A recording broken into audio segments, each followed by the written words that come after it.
Thanks for joining us again. Today, as you know now, is part 2 in our 12-part series, Comfort in Perilous Times. Well, we live in perilous times.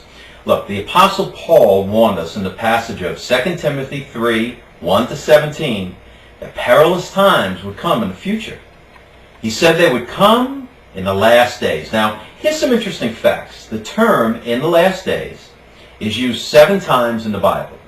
The words, "the latter times," are used once in 1 Timothy 4:1, and the term, "the last time," is found 4 times. The phrase, "the day of the Lord," is used 25 times, 5 of which are in the New Testament. The Greek word translated perilous is the word kailapoi. It is found in Matthew 8:28, where it is translated exceeding fierce, because it refers to the two who were possessed with devils coming out of the tombs. Okay, back to the topic. So, are we living in perilous times? Well, all you got to do is look around. But what Paul described can certainly fit what is going on in the world at present. First, there is the pursuit of self-love, and it's dominating our culture. Paul wrote in 2 Timothy 3, 2-4. Let's turn there. 2 Timothy 3, verses 2-4. "For men shall be lovers of their own selves, covetous, boasters, proud, blasphemous, disobedient to parents, unthankful, unholy, without natural affection, truce breakers, false accusers, incontinent, fierce, despisers of those that are good, traitors, heady, high-minded, lovers of pleasure more than lovers of God." He then gave an extensive description of what kind of culture that it would be. Ephesians 5:29 makes it quite clear that no man ever yet hated his own flesh. Yes, it is our natural tendency to love ourselves.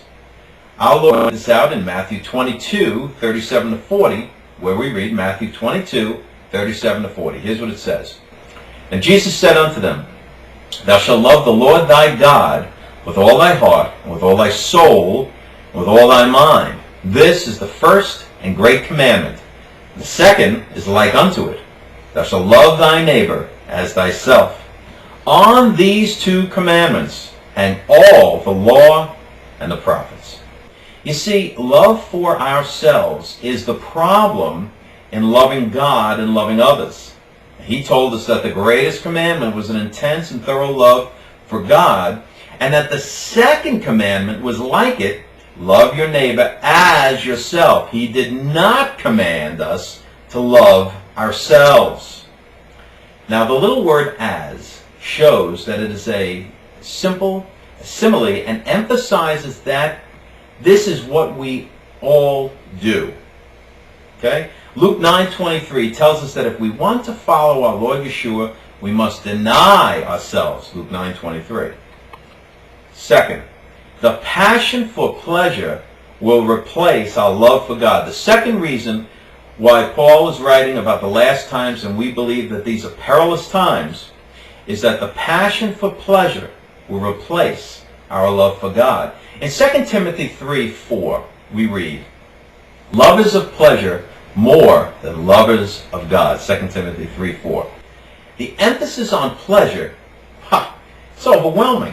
Look at James 4:1-4. James 4:1-4 teaches that if this is your goal in life, you will become the enemy of God. 2 Peter 2:14-22 clearly shows that the pursuit of pleasure will control your life through the lusts of the flesh. 1 Peter 2:11 reveals that it will cause emotional turmoil in your heart. Then, in Hebrews 11:24-26, we read this. Hebrews 11:24-26.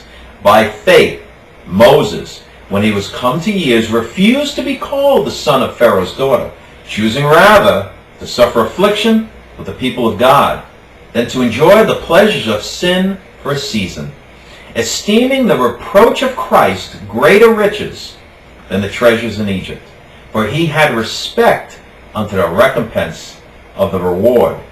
This makes it clear that seeking the pleasures of life can bring temporary enjoyment, but it will destroy godly priorities in your life.